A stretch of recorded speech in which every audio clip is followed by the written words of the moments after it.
अनुशासन, दृष्टि और वास्तविकता के बीच एक महत्वपूर्ण सेतु है। सुप्रभात, मैं हूं प्रतिबिंब शर्मा आपके साथ। सबसे पहले नजर मुख्य गतिविधियों पर।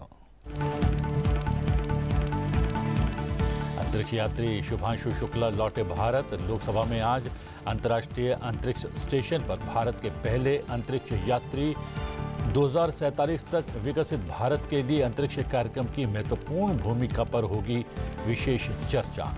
दोनों सदनों में महत्वपूर्ण विधेयक चर्चा और पारित किए जाने के लिए सूचीबद्ध। महाराष्ट्र के राज्यपाल सीपी राधाकृष्णन उपराष्ट्रपति पद के लिए एनडीए के उम्मीदवार। संसदीय बोर्ड की बैठक में हुआ फैसला। प्रधानमंत्री नरेंद्र मोदी ने कहा, सीपी राधाकृष्णन ने हमेशा सामुदायिक सेवा और वंचितों के सशक्तिकरण पर ध्यान किया है केंद्रित। प्रधानमंत्री नरेंद्र मोदी ने राजधानी दिल्ली में 11,000 करोड़ रुपए की 2 प्रमुख राष्ट्रीय राजमार्ग परियोजनाओं का किया उद्घाटन। प्रधानमंत्री ने जीएसटी सुधार लागू करने के लिए राज्यों से मांगा सहयोग। बोले, अगली पीढ़ी के जीएसटी सुधारों से देश भर के नागरिकों को मिलेगा दोहरा लाभ।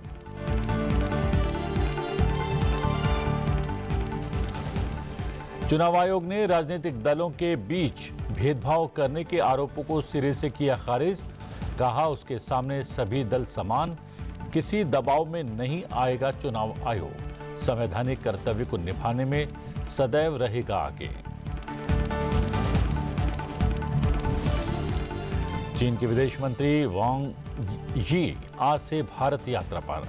आज शाम विदेश मंत्री डॉक्टर एस जयशंकर के साथ करेंगे द्विपक्षीय बैठक। प्रधानमंत्री नरेंद्र मोदी के साथ होगी मुलाकात। अजीत डोभाल के साथ भारत चीन सीमा मुद्दे पर विशेष प्रतिनिधियों की 24वें दौर की करेंगे वार्ता।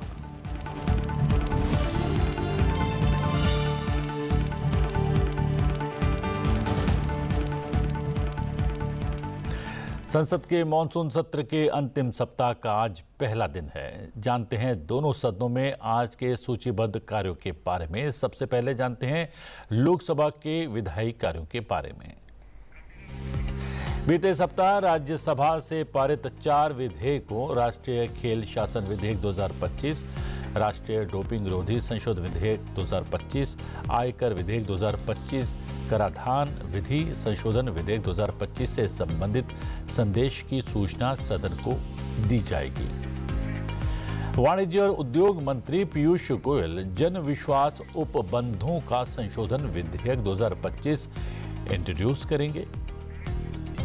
शिक्षा मंत्री धर्मेंद्र प्रधान भारतीय प्रबंध संस्था संशोधन विधेयक 2025 को इंट्रोड्यूस करेंगे। जन विश्वास उपबंधों का संशोधन विधेयक 2025 पुनर्स्थापित किए जाने के बाद लोकसभा अध्यक्ष द्वारा नाम निर्दिष्ट सदस्यों वाली प्रवर समिति को सौंपे जाने का प्रस्ताव रखा जाएगा। समिति अपनी रिपोर्ट अगले सत्र के पहले दिन प्रस्तुत करेगी। आज सदन में अंतर्राष्ट्रीय अंतरिक्ष स्टेशन पर भारत के पहले अंतरिक्ष यात्री 2047 तक विकसित भारत के लिए अंतरिक्ष कार्यक्रम की महत्वपूर्ण भूमिका पर विशेष चर्चा होगी। राज्यसभा की बात करें तो पतन, पोत, परिवहन और जलमार्ग मंत्री सर्बानंद सोनोवाल भारतीय पतन विधेयक 2025 विचार तथा पारित किए जाने के लिए प्रस्तावित करेंगे।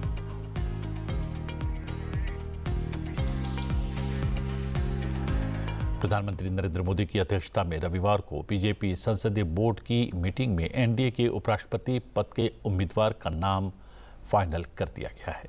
सीपी राधाकृष्णन एनडीए के उपराष्ट्रपति पद के उम्मीदवार होंगे। भाजपा के राष्ट्रीय अध्यक्ष जेपी नड्डा ने इसकी आधिकारिक घोषणा की।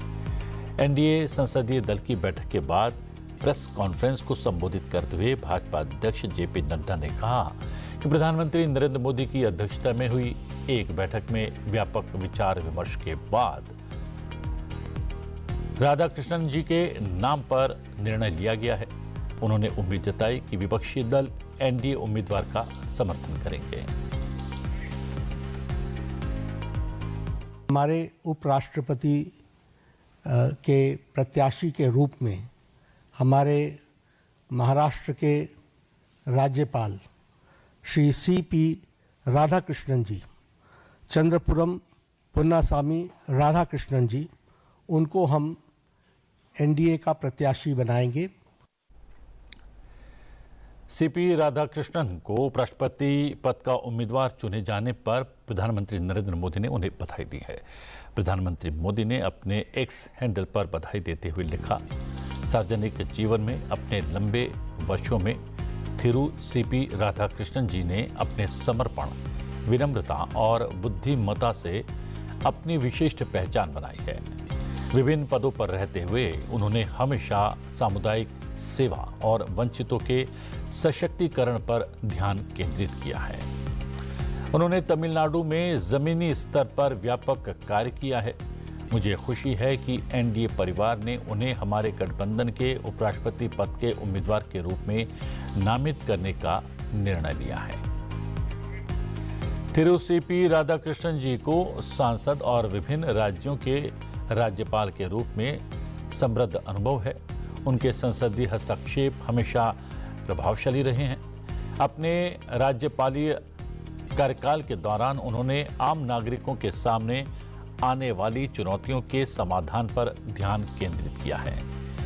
इन अनुभवों ने सुनिश्चित किया है कि उन्हें विधायी और संवैधानिक मामलों का व्यापक ज्ञान है। मुझे विश्वास है कि वो एक प्रेरक उपराष्ट्रपति बनेंगे।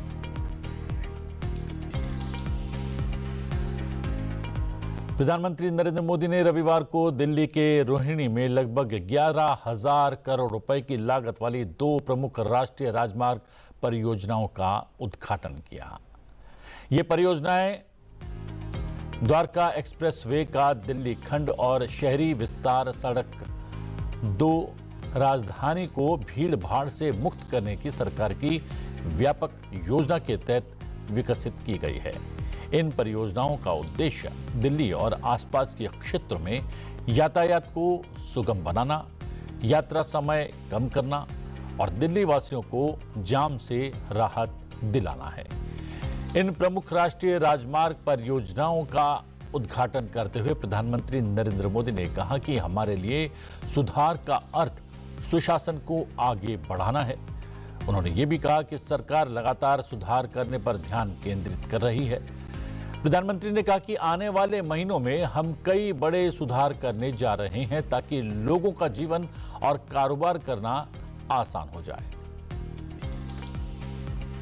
जो हमारे लिए रिफॉर्म का मतलब है सुशासन का विस्तार, इसलिए हम निरंतर रिफॉर्म पर बल दे रहे हैं। आने वाले समय में हम अनेक बड़े बड़े रिफॉर्म्स करने वाले हैं ताकि जीवन भी और बिजनेस भी सब कुछ और आसान हो। साथियों, इसी कड़ी में अब जीएसटी में नेक्स्ट जनरेशन रिफॉर्म होने जा रहा है। इस दिवाली जीएसटी रिफॉर्म से डबल बोनस देशवासियों को मिलने वाला है।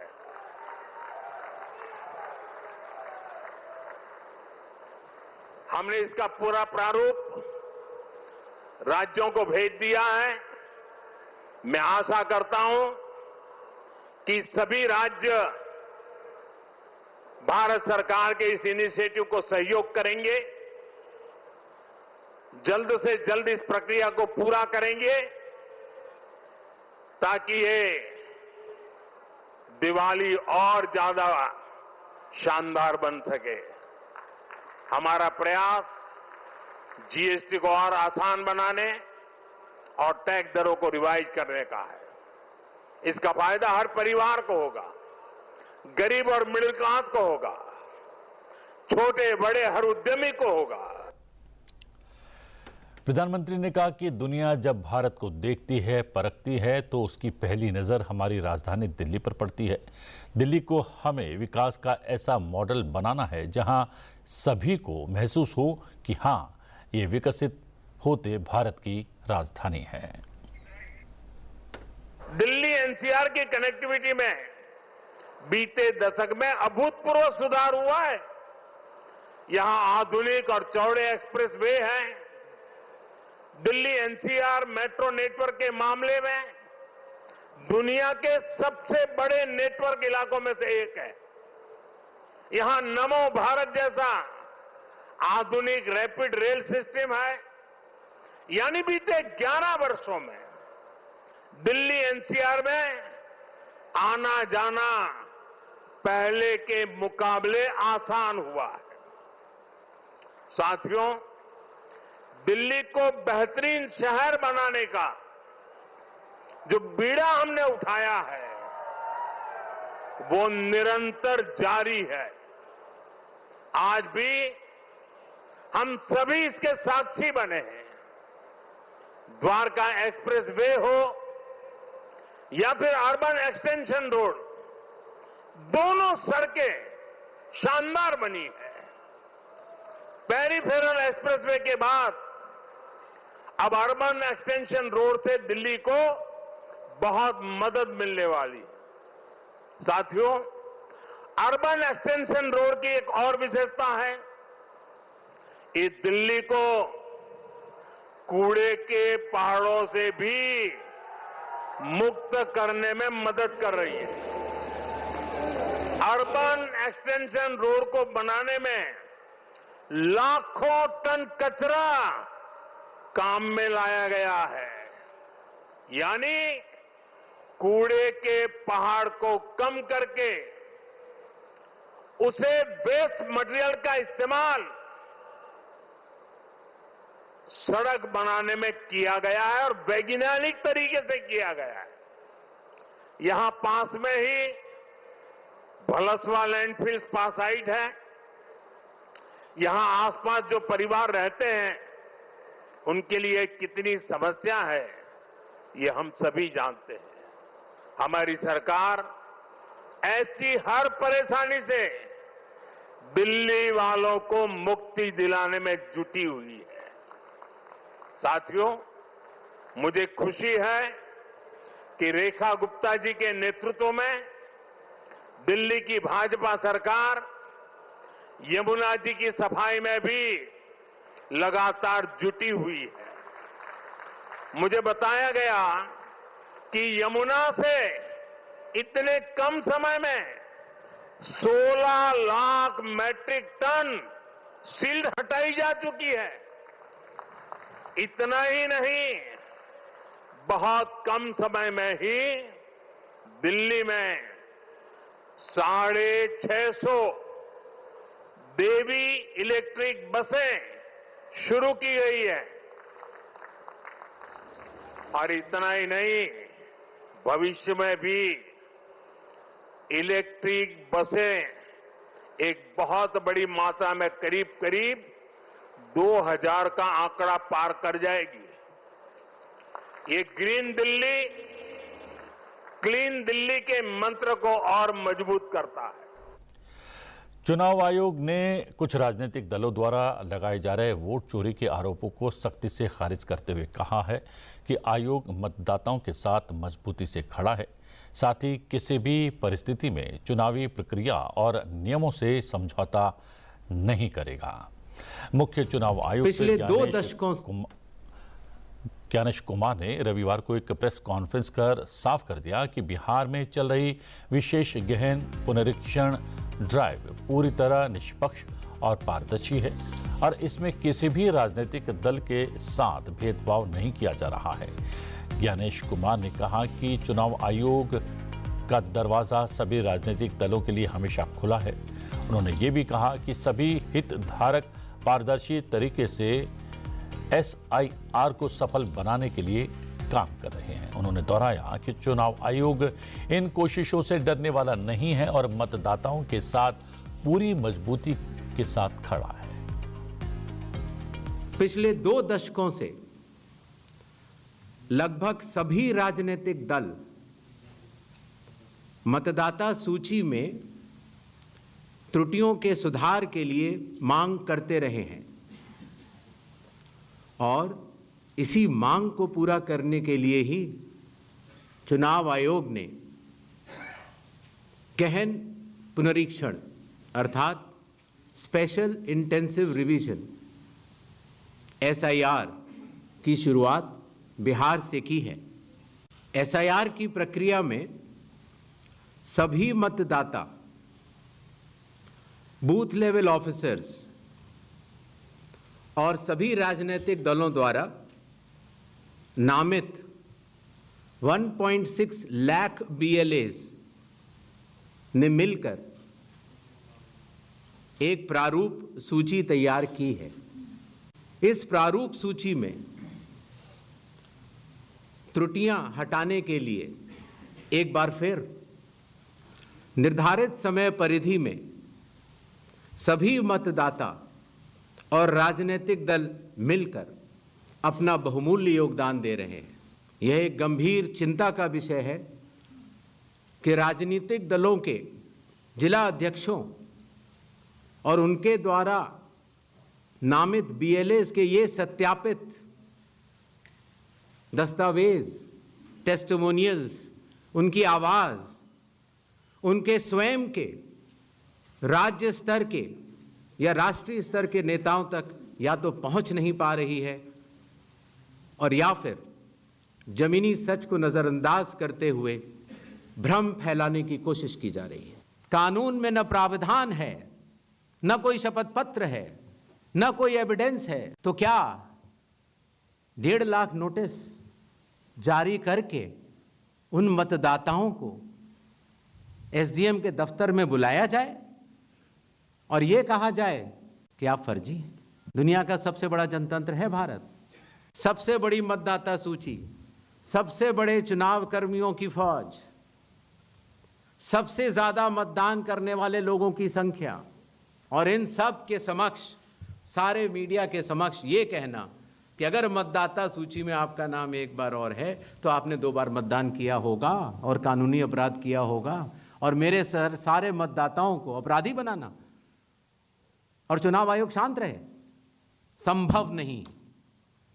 हलफनामा देना होगा या देश से माफी मांगनी होगी, तीसरा विकल्प नहीं है। 7 दिन में हलफनामा नहीं मिला तो इसका अर्थ ये सारे आरोप निराधार हैं।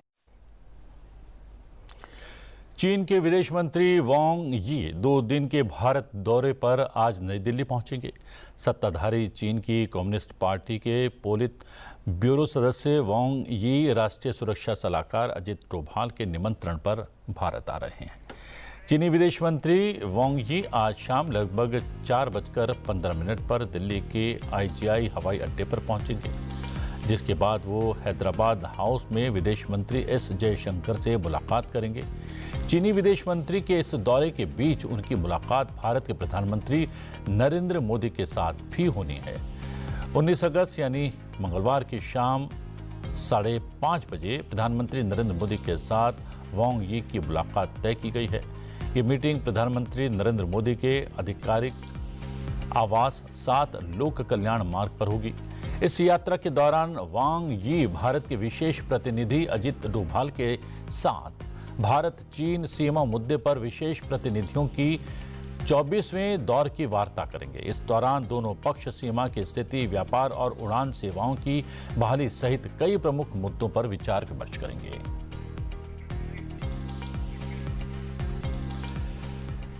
विदेश सचिव विक्रम मिस्री ने रविवार को काठमांडू में कई उच्च स्तरीय बैठकें की। उन्होंने रविवार को नेपाल के राष्ट्रपति रामचंद्र पौडेल से राष्ट्रपति कार्यालय में मुलाकात की और द्विपक्षीय सहयोग बढ़ाने तथा ऐतिहासिक संबंधों को मजबूत करने से जुड़े मामलों पर चर्चा की। विदेश सचिव ने नेपाल के प्रधानमंत्री KP शर्मा ओली से मुलाकात की। ओली के साथ उनकी बैठक के दौरान द्विपक्षीय संबंधों को और प्रगाढ़ बनाने के लिए आपसी हितों के मामलों पर चर्चा की गई। दोनों पक्षों ने नेपाल भारत साझेदारी को आगे बढ़ाने की अपनी प्रतिबद्धता की पुष्टि की। मिस्री अपने नेपाली समकक्ष अमृत बहादुर राय के निमंत्रण पर हिमालय राष्ट्र की 2 दिवसीय यात्रा पर हैं। CJI B R. गवई ने रविवार को कोल्हापुर में बॉम्बे हाईकोर्ट के कोल्हापुर बेंच का उद्घाटन किया। इस बेंच की शुरुआत से न सिर्फ वकीलों और आम नागरिकों को सुविधा मिलेगी, बल्कि न्याय तक पहुंच भी आसान और तेज होगी। कई वर्षों से वकीलों और आम नागरिकों की ये मांग रही है कि कोल्हापुर में हाईकोर्ट की बेंच खोली जाए, क्योंकि पश्चिम महाराष्ट्र और कोंकण क्षेत्र के लोगों को अपने मामलों की सुनवाई के लिए 380 किलोमीटर दूर मुंबई तक जाना पड़ता था। इससे समय और खर्च दोनों की परेशानी झेलनी पड़ती थी। अब कोल्हापुर बेंच खुलने से 6 जिलों के लोगों को बड़ी राहत मिल गई है। इस अवसर पर सीजेआई गवई ने आश्वासन दिया कि इसे स्थायी बेंच में बदलने की प्रक्रिया जल्द ही तेज की जाएगी। इस बेंच के उद्घाटन के बाद कोल्हापुर में एक सभा को संबोधित करते हुए मुख्य न्यायाधीश गवई ने कहा कि ये न्यायिक व्यवस्था वकीलों के लिए नहीं, बल्कि गरीबों और वंचितों के लिए है। शाहू महाराज के समानता के दृष्टिकोण के अनुरूप यहाँ न्याय प्रदान किया जाएगा। इस सर्किट बेंच वंचितों को सामाजिक और आर्थिक न्याय प्रदान करने में एक मील का पत्थर साबित होनी चाहिए। अंतरिक्ष यात्री शुभांशु शुक्ला भारत वापस लौट आए हैं। नासा के एक्सोम 4 अंतरिक्ष मिशन को पूरा करने के बाद 15 जुलाई को पृथ्वी पर लौटे भारतीय एस्ट्रोनॉट शुभांशु शुक्ला रविवार की सुबह दिल्ली पहुंचे। पहली बार इंटरनेशनल स्पेस स्टेशन में जाने वाले भारतीय एस्ट्रोनॉट शुभांशु शुक्ला करीब 1 साल बाद भारत लौटे हैं। अंतर्राष्ट्रीय अंतरिक्ष स्टेशन की उनकी ऐतिहासिक यात्रा का जश्न मनाने के लिए बड़ी संख्या में लोग दिल्ली हवाई अड्डे पर ढोल नगाड़ों के साथ तिरंगा लहराते हुए एकत्रित हुए।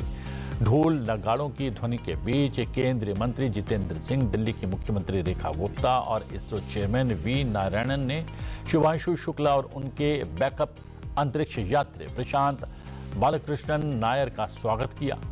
अंतरिक्ष यात्रा के लिए अमेरिका में लगभग 1 वर्ष चले प्रशिक्षण और ISS की यात्रा के बाद स्वदेश लौटे शुक्ला का स्वागत करने हवाई अड्डे पर उनकी पत्नी कामना और बेटा कियाश भी मौजूद थे।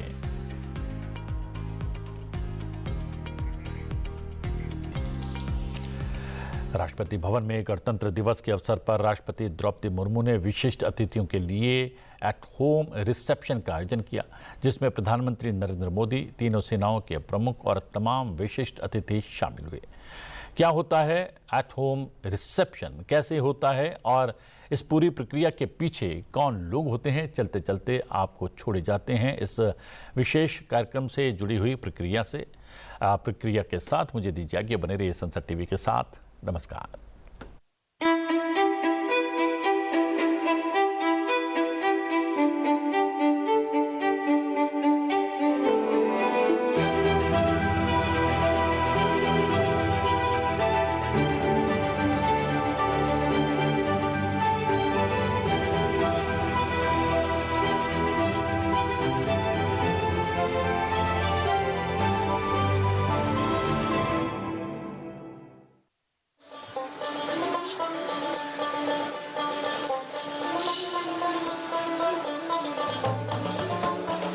स्वतंत्रता दिवस 2025 के उपलक्ष्य में यहाँ पर हम इस बार ईस्टर्न स्टेट्स जो हैं हमारे भारत की, उनका सेलिब्रेशन लेकर आए हैं। It's a huge and a grand celebration of the art, culture, living art traditions, folk traditions of the eastern states of India.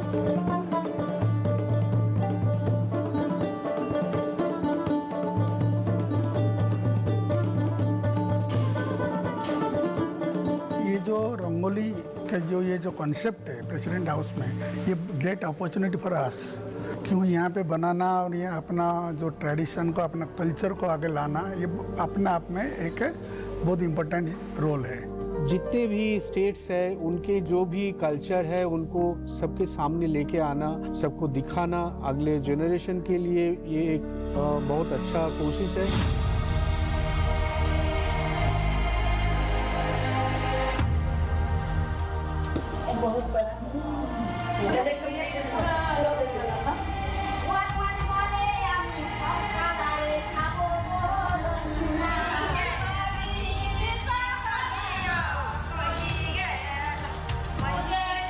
ये अवसर पहली बार आया है हम लोग के लिए। मैं राष्ट्रपति जी को बहुत ही आभारी हूँ जो हम लोग कलाकार को खोजे हैं और मौका दिए हैं। ये कला जो है हमारे जीवन के साथ जुड़ा हुआ है। कलाकारों में एक बहुत ही एक माहौल बन गया है।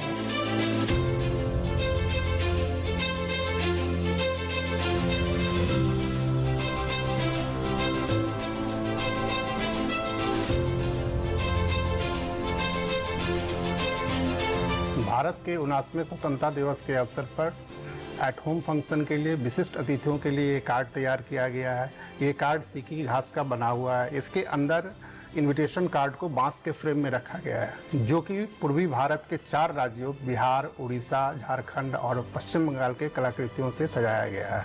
अतिथियों को यहाँ आने के बाद इस स्टॉल के द्वारा उनका पहनाकर उनका स्वागत किया जाए।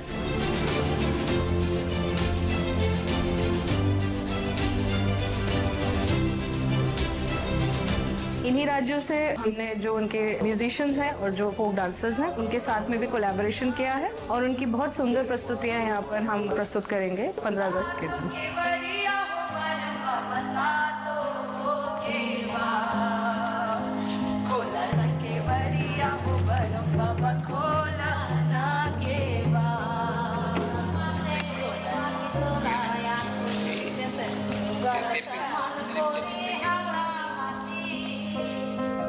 हम लोग जो है आज रिहर्सल के लिए झूमर नृत्य करने वाले हैं। कल हम लोग राष्ट्रपति भवन में जो है अपनी नृत्य प्रस्तुत करेंगे। मैं और मेरे साथी कलाकार हम लोग ईस्टर्न साइड के फोक म्यूज़िक को रखेंगे।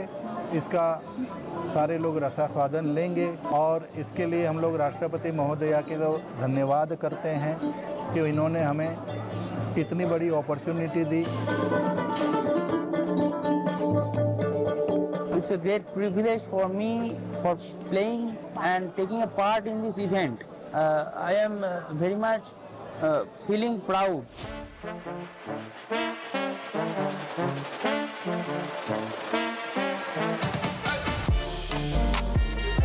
10 अगस्त से ही हम लोग इस काम को शुरू कर देते हैं, शुरुआत कर देते हैं। इसके लिए हमारी मीटिंग होती है, इसमें हमें डिसाइड किया जाता है कि इतने टेबल पे हम सीटिंग सर्विस देंगे, इतने टेबल पे हम बफे दे रहे हैं। फिर हमने पूरी टेबल सेटअप करना है, रेडी करनी है, उसी हिसाब से इस काम को लेके हम चलते हैं। ये बहुत चैलेंजिंग है, कोई गलती ना हो, सबको देख के करते कराते हुए हमें सबको साथ लेके अच्छी सर्विस प्रोवाइड करनी है। We are very grateful to all our collaborations that have really helped us in shaping this program altogether.